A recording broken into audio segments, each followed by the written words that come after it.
د ورور سوال کړی دی دم ډېر خوندور سوال دی وی زمونږ والد صاحب چې دی هغه د زنګنانو مسله ورته ده تکلیف ورته ډېري نو هغه منځه کې چې دی نو ودرېدی نه شي رکوع او سجده کولی شي ودرېدی نه شي سوال دا دی چې دی کله منځه ته ودرېږي مونځ شروع کوي نو دا الله اکبر چې وي دا به په ولاړه وي او بیا به کینی که نه د اول سر نه دی کېناستی شي دا ډېر ښکلی سوال دی ډېر فایدهمند او دا مسله چې تاسو واورئ که نه تاسو کې به ډېرو دا مسله نه اورېدلی به ته خبر نه لکه مطلب دا چې دا مشر راغی په کرسۍ کېناستو الله اکبر به وي په دې کرسۍ ناست به وي که نه دی به اول ودرېږي الله اکبر به ووایي بیا به کینی نو ګوره دا مسله یاده کړئ اول خو دا مسله یاده کړئ مانځه کې قیام رکن دی دا ودرېده نه دي دا څه دی رکن دی رکن نه بغیر خو مونځ نه صحیح کېږي نو د هغه چا مونځ باطل دی چې څوک ودرېدی شي او په ناسته کوي فرضي مونځ فرضي مونځ نفلي مونځ ته په ناسته کولی شي سره د ودرېدو د طاقته خو چې د ودرېدو طاقت دي او فرضي مونځ کې کېناستې نو تا رکن ادا نه کو چې رکن دی ادا نه کو نو مونځ دی ورا شو ها اوس راځو د یو قاعدې او قانون له ځان سره یاده کوئ ډېرې مسلې به ورته حل شي خصوصا د بیمارانو دپاره او د کمزورو د بوډاګانو دپاره قاعده دا ده د شریعت چې د مانځه چې څومره واجبات او ارکان دي د وس مطابق به هغه کې کم چې د وس نه بهر دي هغه تا نه ساقط شو نو اوس موږ دې ورور ته دا وایو که چېرته ستاسو والد صاحب په اوله کې ودرېدی شي نو په ده باندې په دې اوله کې ودرېده څه دي لازم دي ځکه چې موږ قاعده ذکر کړه که نه چې ته څومره کولی شي نو کې به دلته دې دا کولی شي چې دی ودرېږي الله اکبر ووایي بیا دې کښېني که وسي او که وسي نه لکه یو سړی شل دی پالچ پې اټیک کړی دی د سره خوځېدی نه شي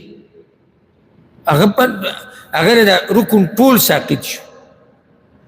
ولې ځکه چې هغه ودرېدی نه شي که دې بل ته موږ ولې ووایو چې ته به د رکن دا لږه حصه به راوړې ولې مو ته موږ ووایو ځکه چې وسېشتې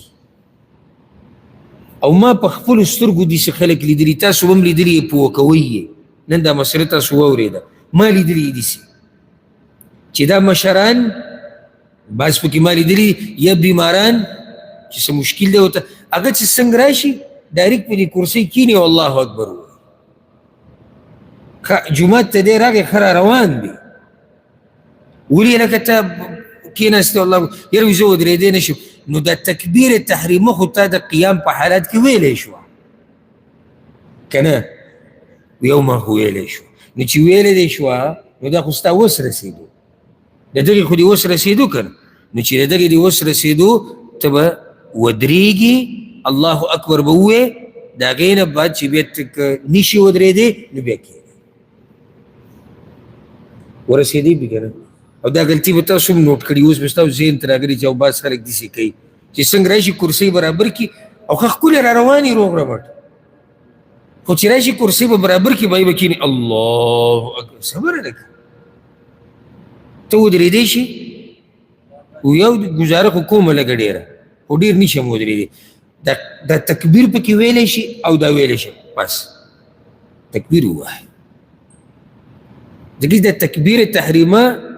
دا د ودرېدو په حالت کې ویلی کېږي دا هم رکن دی او دا ودرېده هم رکن دی بیا د هغې نه به تا د تکلیف دی نو څه چې وکړه بیا کښېنه او زما تاسو ته دا نصیحت دی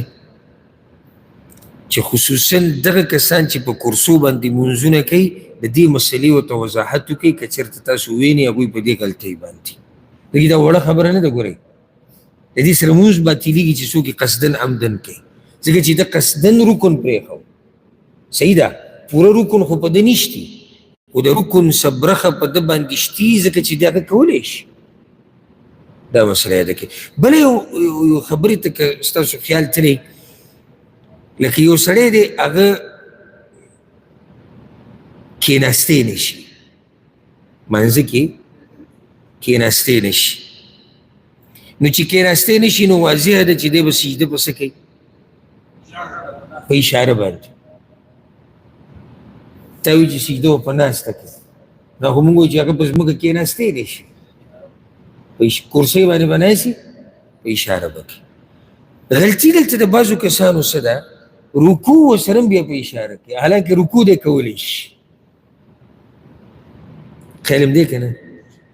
نو ته خو رکوع کولی شي، څنګه ته رکوع دغه شان په ناسته په اشاره کې اجازت تا ته په سجده کې میلاو شو، په رکوع کې تا ته اجازت نه دی میلاو. دا ډېره اهمه نقطه ده، سوچ مطلع که نه. هغه څه کې تا ته اجازت دی او ستا دپاره عذر دی، رخصت دی، چې کوم ځای کې ته کمزوری شوې او چې کوم کار کولی شوې کولی شي هغه به کې، هغه به پوره کې. دا یو مسله ورسره یاده کړئ.